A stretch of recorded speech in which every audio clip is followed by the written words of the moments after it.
Et dis donc, Philippe, je voulais te dire un truc. Oui. C'est toi qui lui as dit oui pour la soirée, là, samedi? Ouais? Pourquoi? Mais- Parce que moi, je lui avais dit que j'étais pas d'accord.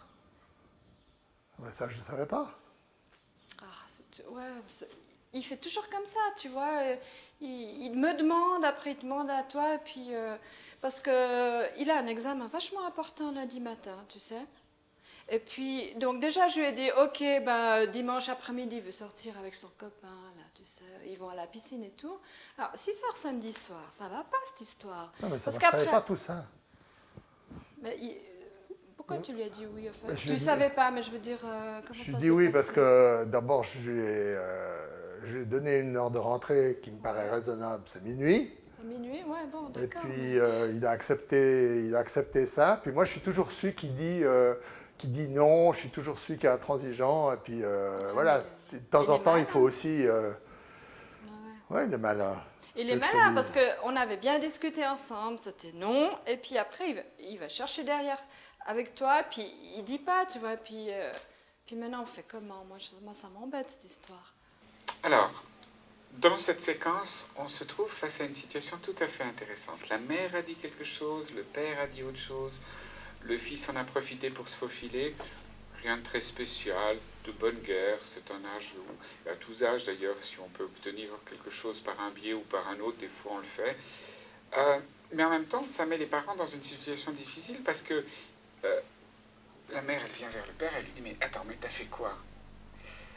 Au point de départ, ça pourrait directement paraître comme un reproche, et ça l'est, dans un sens.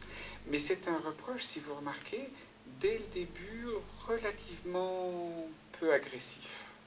Et le père, dès le début, aussi relativement peu défensif. Un peu, pas trop.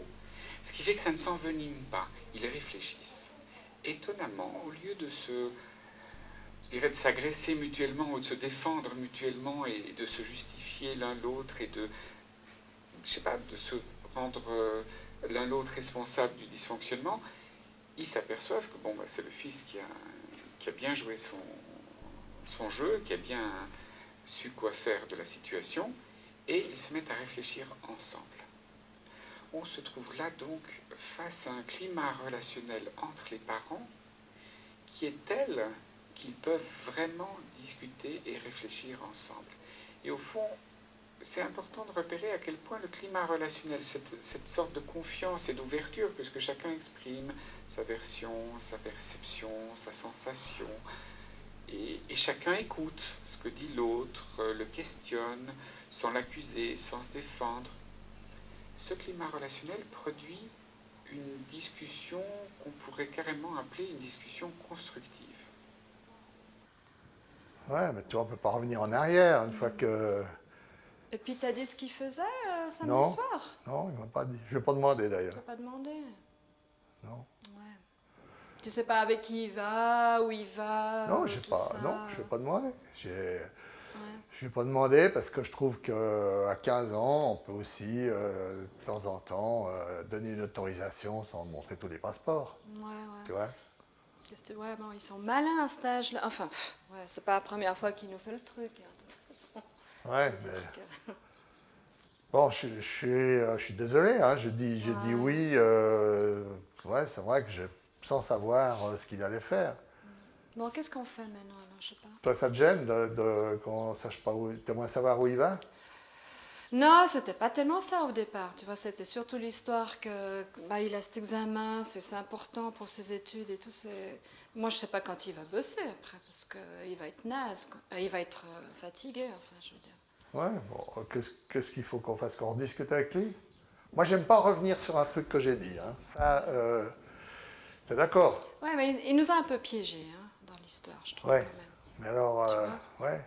On peut le mettre, on peut le. Qu'est-ce qu'on fait? On le met là devant ça qui nous Mais a. écoute, tu veux bien, tu discutes avec lui, puis tu regardes juste quand est-ce qu'il va bosser son examen, qu'on soit clair. Tu veux Je que veux dire, bon, tu veux ok, que ça, ouais, c'est pas ouais, mieux je qu'on soit les préfère. deux à le dire? Non, tu fais. C'est toi qui lui as dit oui, donc tu dis ok, que tu as appris entre-temps qu'en fait il avait son examen. Alors juste, tu vas le responsabiliser un peu, qu'il dise quand est-ce qu'il va bosser. Et tu veux que je lui demande aussi où il va samedi soir? Ouais, bah tant qu'à faire, ouais, je peux Tant qu'à faire faire. savoir, hein, Donc peux je fais faire ça dans la savoir, foulée. quand même. Ouais, Ouais. ça chaud. Bon, bah Ouais. d'accord. Ok, je C'est peux ça. compter sur toi alors. Ouais, alors je vais le faire. Bon, D'accord. Dans cette deuxième partie, ils sont à nouveau en train de discuter, à un point tel qu'au point de départ déjà, elle lui dit mais tu lui as demandé ce qu'il allait faire, où il allait, etc. Il répond non, il explique le pourquoi du comment, il a raisonné qui fait qu'il répond non et qu'il ne lui a pas demandé. Et elle prend. Et de manière intéressante, elle ne lui reproche pas, elle lui dit rien, à un point tel qu'il va même s'excuser en disant oh, je suis désolé. Et là aussi, sans se sentir plus coupable que ça, il le fait tout à fait naturellement et ça passe très bien. Elle ne rebondit pas dessus, elle n'en rajoute pas. Et la discussion continue. Au fond, dès lors que ce climat continue à être présent, cette capacité d'écouter l'un, d'écouter l'autre et de réfléchir ensemble surtout, ils vont se poser au fond les questions des tenants et aboutissants de la situation, de se dire, mais attends, qu'est-ce qui se joue, qu'est-ce qu'on veut, comment on va le faire.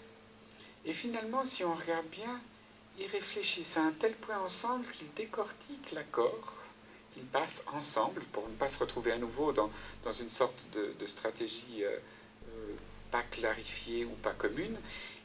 Ils en déterminent les divers éléments de l'accord et qui est-ce qui va dire quoi et quand et comment et à quelles conditions.